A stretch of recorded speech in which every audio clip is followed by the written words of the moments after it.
Hey guys, and welcome back to Ace of Spades Tarot. I'm Aisling, and I'm here today, or this evening, to do a reading for the collective of Sagittarius, Sun, Moon, Rising, Venus, and Mars. And anything, if you're interested in personal readings, all of that information is in the description box below. Also, if this reading resonates with you, please feel free to like, share, subscribe, and comment to help the channel grow. It would be greatly appreciated. Just a reminder that time in tarot is fluid, so whenever you find this reading, just trust that that's when it's meant to find you. Also, gender in tarot is fluid. You know, we all have masculine and feminine energy within us. And so, you know, the characters depicted on the key cards, whether they be masculine or feminine characters, gender, you know, is just put the characters as they resonate with your situation. And of course, obviously, this is a general reading, not a personal reading. So not everything will resonate with everyone. And if you find this reading doesn't resonate, please feel free to check out your other placements in your natal chart or other signs. Okay, Sagittarius. I'm going to get started with a couple of archetype cards from the Carolyn Miss Archetype deck. And, you know, these are all things that, you know, archetypes that we have within us in different times of our lives, and each archetype has a light attribute and a shadow attribute attached to it, and so use your truth and you know, be honest with yourselves, and if you resonate with any of the archetypes as to which energy you find yourself in, or if it's a balance of both, or if it's none, or you know, all. Tarot is about getting to the truth of matters and checking in on current energies. So let's get started. Can I get 3 cards, please? Thank you. For Sagittarius, Sun, Moon, Rising, Venus. Thank you.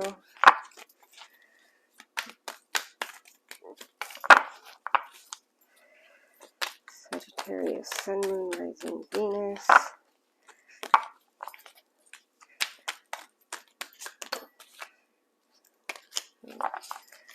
Please make it clear, Spirit. Please make it clear. Thank you.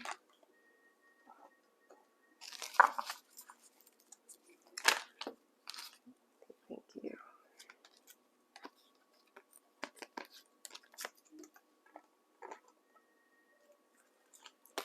Okay.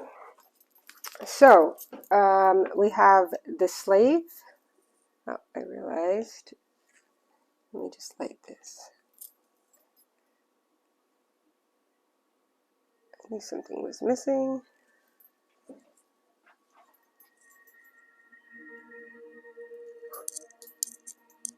Sorry about that delay.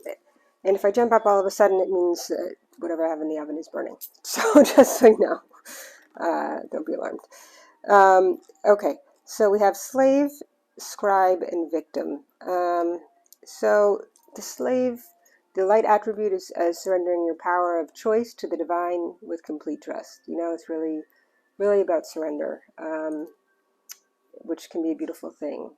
The shadow attribute of that is giving your willpower to an external authority out of fear of making your own choices. You know, a slave to another person. And coming from a fear-based mentality. Scribe, the light attribute, is pursuing knowledge and information, which, I mean, Sagittarius, you are the rulers of, you know, your planet is Jupiter. You're the rulers of the 11th house, which is, you know, seeking higher knowledge.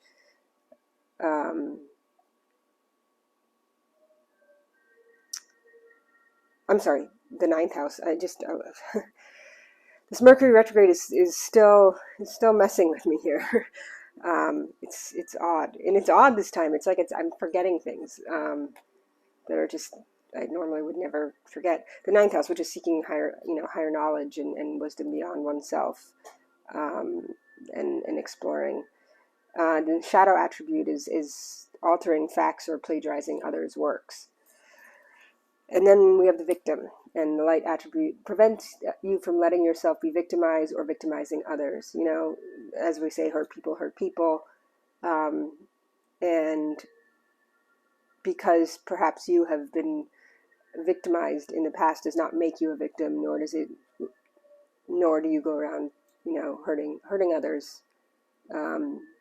Me personally, it's like, I never want, if I've gone through periods of life, that where I was, I'm sure as we all were, teased or bullied or made to feel lesser than. All I know is in those times, as I grew up, I knew that I never wanted to make anyone else ever feel that way. I always wanted to come from a place of love and never revenge. Love and compassion. The shadow attributes are playing the victim for positive feedback in the form of pity and the inability to maintain personal boundaries. So again, codependency plays in there. So, you have to ask yourself, where do you lie in one or two or three of these archetypes at this time, and be honest with yourself about where you find yourself and how then can you work to change that. I'm going to go now to the Owl Key Oracle deck, which is She Who Is in French.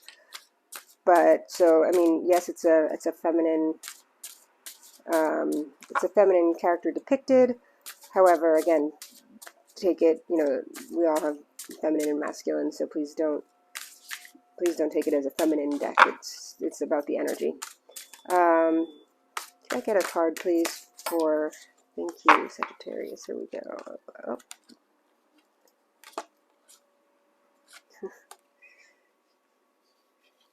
It's really funny. She Who Surrenders. Chains, bondage, release. And the first card was about surrendering your power of choice to the divine, to the universe, with complete trust that things happen for a reason, right? And then you get She Who Surrenders. So I might be speaking to a group of Sagittarians who are accepting the fact that they can't control everything, or they can't, that things will happen when they will. Trust in divine timing. And releasing themselves from the bondages and constraints that they've placed maybe upon themselves or in their minds or in their, external worlds, whatever it may be, and surrendering to, and surrender is such a beautiful thing once you kind of do it, to feel that release. It really removes so many blockages. So now getting into the tarot. Everything's pre-shuffled, but I like to do a quick 1-2 or so on camera here. One more time. Okay. What messages do we have for Sagittarius, please, Spirit? What messages for Sagittarius, please? Okay, Ace of Pentacles in reverse. Oh, no. If the lovers, I saw the lovers there, if they want to come out again. Well, let's see.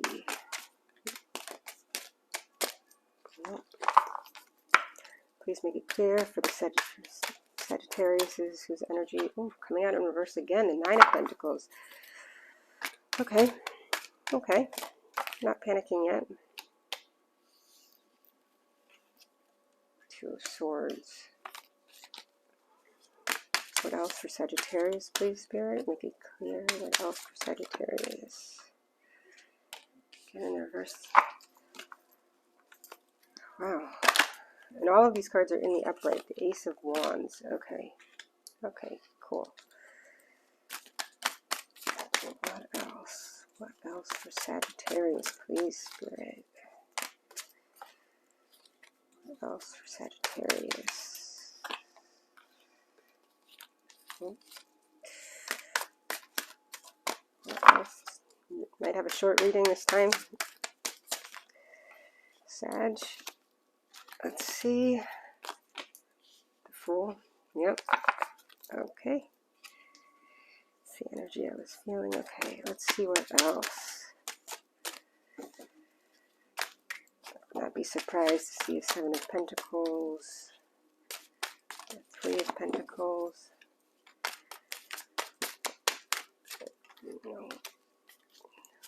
Make it clear, please. What energy for Sagittarius? Nope. And Ten of Pentacles in the... I've never gotten so many reversals in this set of readings. It's interesting. I'm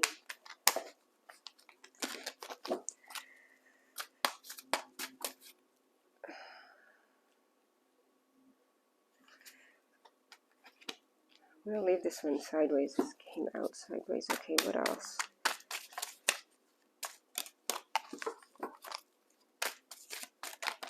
Okay. Chariot moving forward. What else for Sagittarius, please? What else for Sagittarius?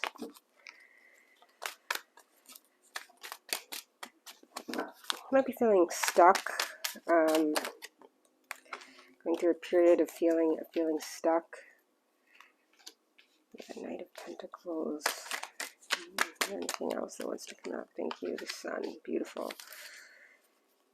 Anything else? One last card. Death. It's funny because the Tower was just at the bottom of the deck. I happened to take a peek.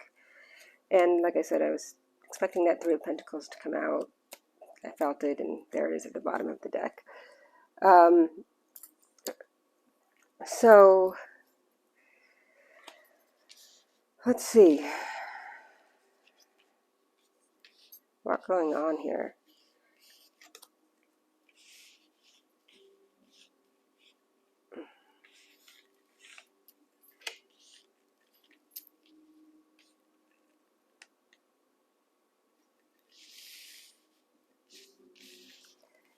But pretty clear cut, and we'll clarify. You know, the Ace of Pentacles in reverse is kind of missing an offer, right? And then you have this Nine of Pentacles in reverse and the Ten of Pentacles in reverse. It's like trying to make a decision, not knowing which decision to make, being all up in your mind about it, and you know, but somehow being stagnant in the form of creating tangible abundance for yourself and tangible victory for yourself.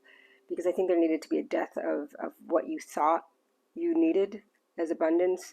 And there could be a kind of ongoing, maybe a back and forth heartache. Maybe it's an in and out relationship. Maybe you're not sure about it. But there needed to be, you know, a death process that happens in order for you to open your eyes to new creative pursuits, the kind of being divinely handed to you by the universe, and starting again fresh on a journey, you know, with little on your back, and just trusting that the universe has got you. Again, surrendering. It's really a card of surrendering and taking the leap of faith. And then, you know, solid offers do come in. You know, solid offers, Pentacles, something tangible that you can hold, and making the decision. The Chariot card, you know, it's kind of a pre-emperor card of saying, you know what, I'm no longer blindfolded. I no longer I'm confused on which way to go. I'm going to go in this direction, and it leads you to the Sun, which is in all senses of the word the happiest card of the deck, right? So let's see, what is this decision regarding? And then, you know, the Three of Pentacles is, again, it's building. It's a building block. So it's starting the process again and building on something that can be solid, you know, brick by brick. What is the Two of Swords, please, for Sagittarius? The Lovers. Okay, yeah. So maybe it was a decision between a job or a relationship. Maybe you needed to travel for work, or maybe you needed to, you know, and maybe you chose love instead of of pursuing a career that that left you in a place of feeling stagnant and stuck. Let's get one more for that. Okay, 2, both. Yeah. Ace of Pentacles, so here this Ace of Pentacles is being offered again, and the Moon, but it's shrouded. So, it was already offered once and kind of denied or returned or whatnot. So now it's being offered, but it's being offered in a kind of shrouded, mysterious way, kind of in the dark, which makes it harder for you to see, right? Because the universe will continue to offer things, but they also sometimes make it more challenging if you don't notice it the first time around, right? And then we have the King of Swords, who's someone who's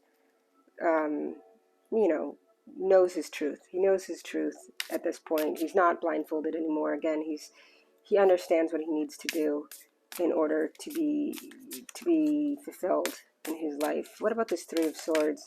What's going on with the Three of Swords, please? And there's that Seven of Pentacles. Again, I think I'm dealing with some Sagittarians who definitely, it was kind of a love or work situation, but felt like you couldn't have both, and then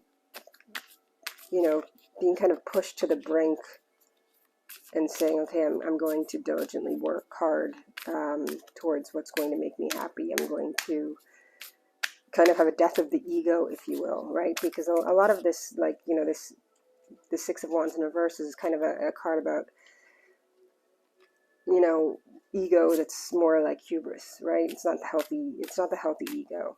And realizing that you have to put in the work in order to get to the Nine of Pentacles, to the Ten of Pentacles, right? So, and it's not about taking the shortcuts, and perhaps you're with someone who didn't quite understand how your work could be so important to you.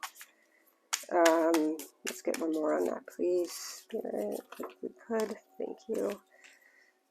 Yeah, the Devil. Yeah, so there was something toxic about it, feeling chained, or you felt chained, you felt tied, you felt, burdened. I think that's where the heart, because it's like you love this person, but it was something that was not allowing you. It was chaining you down, not allowing you to fulfill the destiny that you wanted for yourself. Let's talk about this Ace of Wands, please. The Ace of Wands. Four of Swords, going within to contemplate. Yeah, going within to contemplate. Realizing the sword of truth that lays beneath you is your own truth. And the Page of Wands. Yeah, and starting the journey. Starting the journey, on this new creative pursuit in a kind of nascent way, but one in which, you are going to then see tangible results. Knight of Pentacles, please. Knight of Pentacles, please. Knight of Pentacles. Please, Spirit. Knight of Pentacles. Oh, this card. Okay. All right. Seven of Pentacles. So yeah, continuing to plant the seeds, right? Continuing to grow, to plant the seeds, to make the choices. You're finally master of your own choices, of your own domain. And planting the seeds, what does it lead to? It leads to, making the choices. It leads to the sunflowers that grow in the sun, right? The fruits of your labor, the happiness, the joy. And because you're finally out of the darkness of the moon and into the light of the sun. And things become much more clear. Card for the sun, please. Oh, so many. Sorry, no. It's not correct.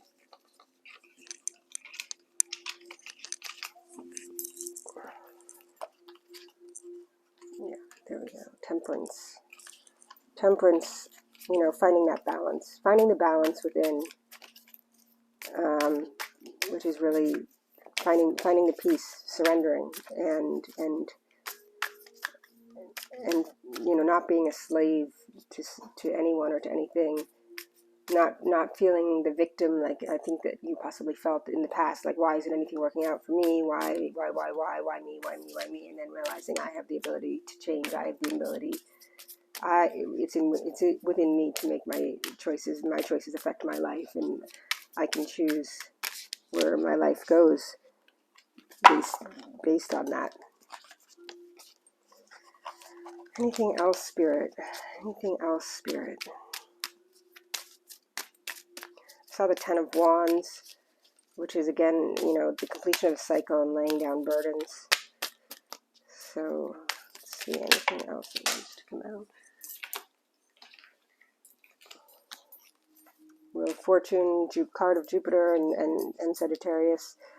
So, that's beautiful. And the Page of Pentacles again, which is again, solid offer. Start slowly, but moving in the right direction. And then at the bottom of the deck is the Three of Cups. So we have the Three of Pentacles and the Three of Cups, meaning working together to build emotional fulfillment, working together to build tangible abundance, And so it's still beginning stages, but you're building something solid and something that you can look back and be proud of, because of the surrender, because of the taking the leap of faith and surrendering, and then realizing that you have the ability to make your own decisions. Now I'm going to pull 2 cards from the symbol on deck just to see. Yep, farewell. These are the farewell cards. It's having to say goodbye to the things that no longer serve you, and start and making a choice and starting out on that path.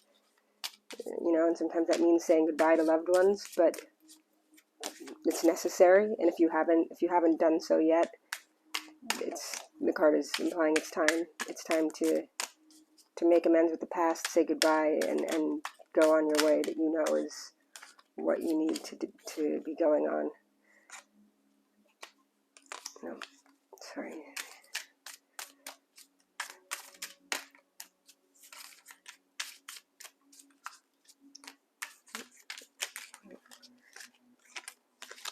Please make it clear. One more card.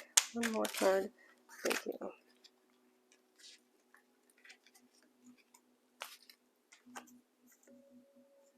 And there it is, taking that leap of faith, saying goodbye, taking that leap of faith, the quantum leap, if you will, and just trusting. And it's scary at the time, but then you look back and it's the story you tell years later, and you say, I just, one day I decided this wasn't working for me, and I decided I was going to take that leap, which you did, in which you're now building on. So it's a great energy to be in. Keep working at it. I know this is going to resonate with some of you. I think a lot of us are in this similar energies, especially after everything in the past couple of years. I'm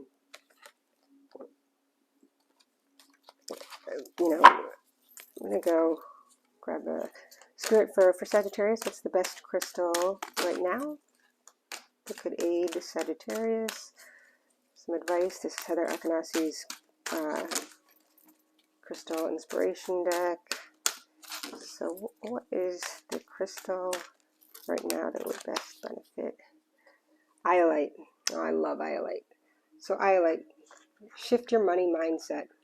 And that's really what it is, right? It's like, I think you thought that happiness would be found if you just did this, and this, and when it wasn't working out, it was because you weren't surrendering. And iolite, I actually have a piece here. It's quite a beautiful stone.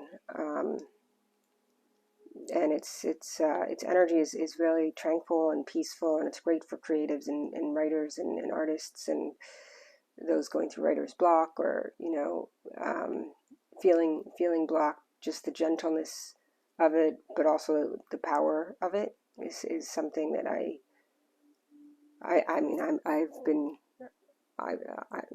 love this stone. So it's often nearby me. So maybe look for a piece of iolite, and I think you kind of have shifted your money mindset, and in doing so and in surrendering, you're able to build for the future in ways that aren't, aren't going to happen overnight, but they'll have a solid foundation for the future. Okay, so that is your reading, Sagittarius. I hope that something in it resonated with you. Again, if you're interested in a personal reading, my information will be in the description box. And I hope to see you again here very soon. Have a wonderful rest of your night, week. And thank you again. Namaste.